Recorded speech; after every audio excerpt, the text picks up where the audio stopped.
Hi, you guys. Welcome to Audrey's reading area, and a big shout out to my grandbabies, Korea, Sanaa, David the Third, and Kaden. Love and miss you guys so much. All right, all right, all right. Alexa, what time is Audrey's reading area? Audrey Reads in her area live at 5, and please subscribe. That's Live. Live at 5. Live at 5. All right. Don't forget to subscribe and click like and share my videos and everything. On this Inspirational Friday, I have a very interesting story. I did not read all of it, but interesting story. It's called An Honorable Choice. An Honorable Choice. And this is taken out of the Adventist Journey um, magazine, 2024, May 2024. I'm going to just jump right in and read. This was written by Beth Thomas and is an assistant editor of Adventist World. So this is written by Beth Thomas, An Honorable Choice. It says, in a bustling city where tall buildings towered toward the sky and cars honked endlessly, there lived a young boy named Ethan. Ethan was 10 years old and, like many other boys his age, eager for excitement and adventure. One bright sunny day as he walked home from school, Ethan spotted something glinting on the sidewalk. Curious, he bent down and discovered a wallet laying there. A wallet laying there. Its contents spilling out slightly. Ethan's heart raced with excitement as he picked it up and examined it closely. It was a leather wallet, worn with age, but still sturdy, and inside he could see a bundle of cash, some credit cards, and a driver's license. For a moment, his mind raced with thoughts of what he could do with the money. He imagined all the toys and treats he could buy for himself, the fun he could have without anyone ever knowing where the money came from.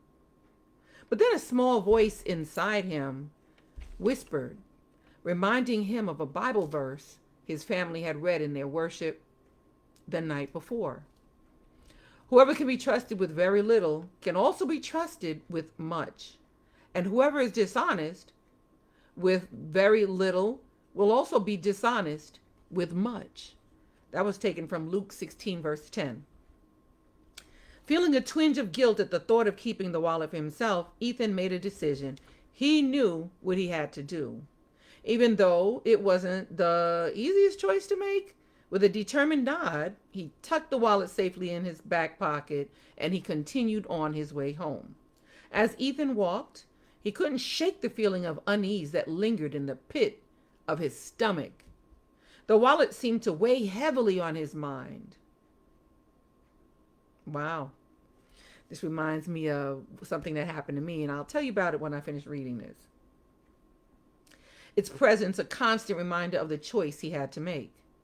But despite his temptation to keep it, Ethan knew that doing the right thing was more important than any temporary pleasure the money could bring.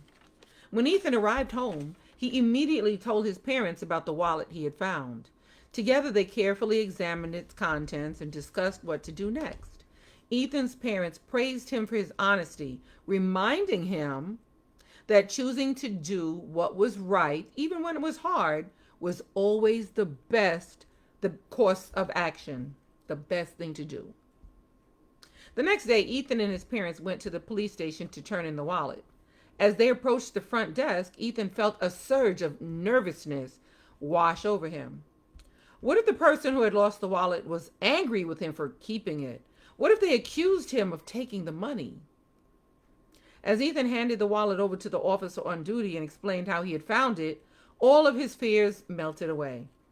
The officer thanked him for his honesty and assured him that they would do everything they could to return the wallet to its rightful owner.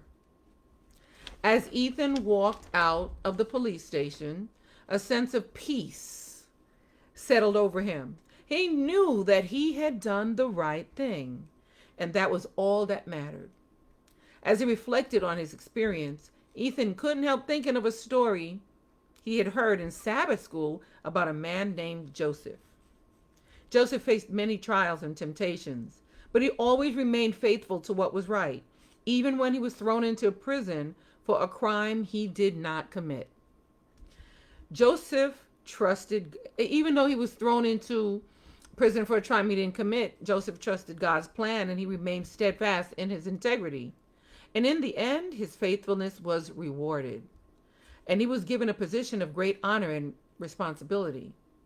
Just as Joseph had, Ethan had faced a difficult choice, but he had chosen to do what was right, even when it was hard. And he knew that his faithfulness would be rewarded in the end somehow.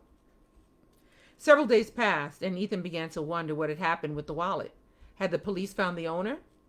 One evening, there was a knock on the front door. Ethan's mom answered it, spoke to someone for a moment, then called Ethan to come. Curious, he walked around the kitchen corner to see a man standing there, his hat in his hands. "Are you Ethan?" the man asked. "Yes, that's me," Ethan replied, feeling a mixture of nerves and excitement. The man smiled warmly and extended his hand. He said, "I'm John," he said. "I'm the one who lost the wallet you found. I can't thank you enough for returning it to me." Ethan's heart swelled with pride as John explained how much the wallet meant to him. It had belonged to his father and held sentimental value far beyond the money that was inside. John insisted on giving Ethan a reward for his honesty, but Ethan politely declined, meaning he said, "No, I'm not going to take it," knowing that he had already been rewarded in the best possible way by doing what was right. As John left, Ethan couldn't help feeling a sense of satisfaction and contentment, happiness. He had faced a difficult choice and had chosen to do what was right, even when it was hard. And in the end, his integrity had been rewarded not only with the gratitude of a stranger, but also with the knowledge that he had honored God. From that day on, whenever Ethan faced a temptation or a difficult decision, he remembered the story of Joseph and the lesson it had taught him. He knew that if he stayed firm in his commitment to obey God and trust in his plan, he would always find the strength to do what was right. The end. What a nice story. It's written by Beth Thomas, who is an assistant editor of Adventist World. It has a memory verse at the top. It says, "Whoever can be trusted with very little," I read that in here already, but I'm going to read it again. "Whoever can be trusted with very little can also be trusted with much. And whoever is dishonest with very little will also be dishonest with much." Luke 16:10. And that is the end of this, An Honorable Choice. Wow. What a great story. Great story. You should really share this video with people. Share it, share it, share it, so people can be honest. Honesty is always the best policy. Well, thank you for always being here, you guys. Thank you, Mom. Thank you, all of you, for liking and sharing my video. Thank you also for going to YouTube, looking for Audrey's Reading Area. Yes. And smashing that subscribe button for me. All right. I'll see you on Monday, right? Have a good weekend. Live, Live. I'll be live at 5 here again on Monday.